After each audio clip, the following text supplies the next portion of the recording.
tras los bypasses y un colapso de pulmón. El médico te dice que esto basta ya. Te bebes la vida en un bourbon de ros, abrazado a la barra de cualquier bar. Una ducha fría y al trabajo,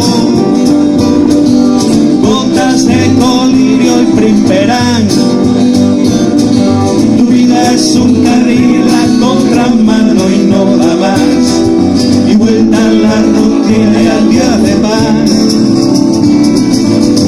Miles de expedientes te saludan al llegar el lunes de regreso a la oficina.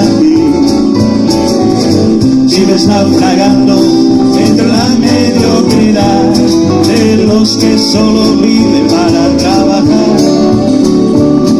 El jueves por la noche, entre la liberación, calientas con chupitos de tequila y ron. Un poco de coca para agarrar el subidón, y ya eres el rey del mogollón. A las 3:30 para casa,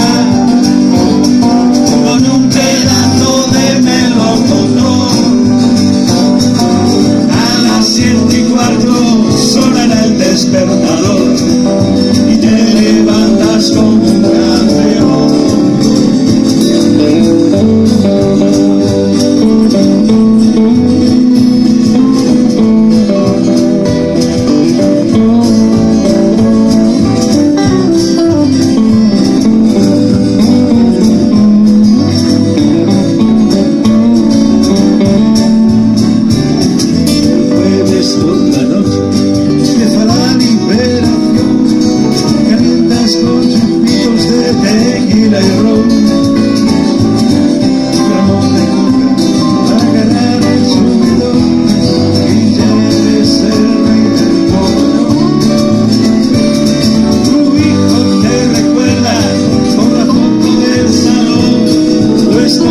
Se fugó con el del quinto C.